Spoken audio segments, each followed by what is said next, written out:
नर्मदे हर. मी आता वरासा नावाचं गाव दक्षिण तटावर आहे त्या ठिकाणी आहे आणि ही मैया आपल्याला दिसते आहे.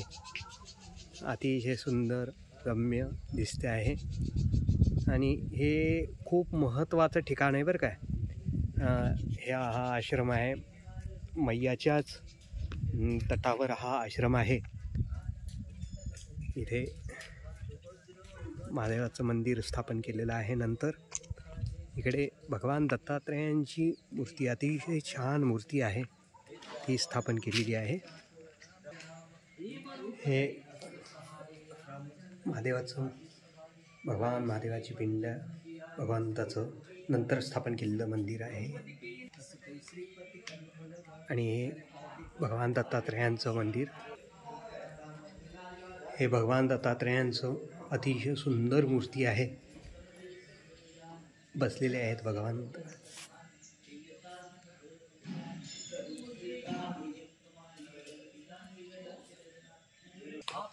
हे वरासा नावाचं गाव आणि इथे हे हा आश्रम आहे, मैयाच्या तटावर आहे. आणि आपण पाहतोय या आश्रमामध्ये हे आपले परिक्रमवासी आहेत, नाशिकचे आहेत. हे हा सगळा परिक्रमवासींसाठी सगळं जेवण्या खाण्याची व्यवस्था आणि राहण्याची व्यवस्था इथे होत असते. आपण आता महत्त्वाचं हे ठिकाण कशासाठी महत्त्वाचं आहे ते पाहणार आहोत. इथं ज्या गिरी बापू म्हणून या मठाची स्थापना केलेली व्यवस्था बघत होते, त्यांची इथं समाधी आहे आणि त्यांच्या मागे आपण पाहणार आहोत. आता हेच ते ठिकाण. हा वड दिसतोय तुम्हाला, हा वड. या ठिकाणी महर्षी वाल्मिकींनी तप केलेलं आहे. मैयाच्या काठावर अनेकांनी तप केलेलं आहे. त्याच्यामध्ये महर्षी वाल्मिकींनी या ठिकाणी तप केलेलं हे ठिकाण आहे. हे वडाचं झाड आहे. या वडाच्या झाडाखाली ते बसायचे आणि तप त्यांनी इथं केलेलं आहे.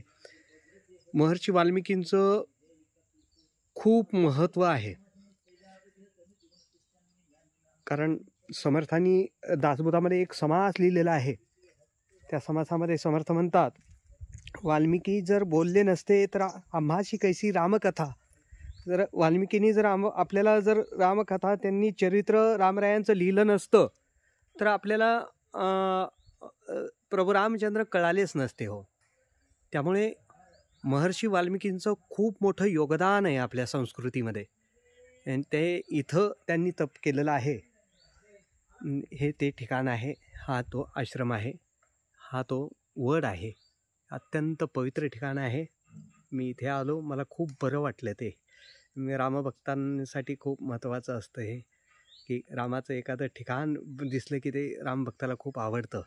तसं हे ठिकाण मला खूप आवडलं. प्रभूंची ज्यांनी चरित्र लिहिलं, आद्यचरित्र वाल्मिकी रामायण, आणि त्यांच्यानंतर मग इतर आणि अनेकांनी प्रभू रामचंद्राचे चरित्र लिहिले. 200 रामायण आहेत एकूण.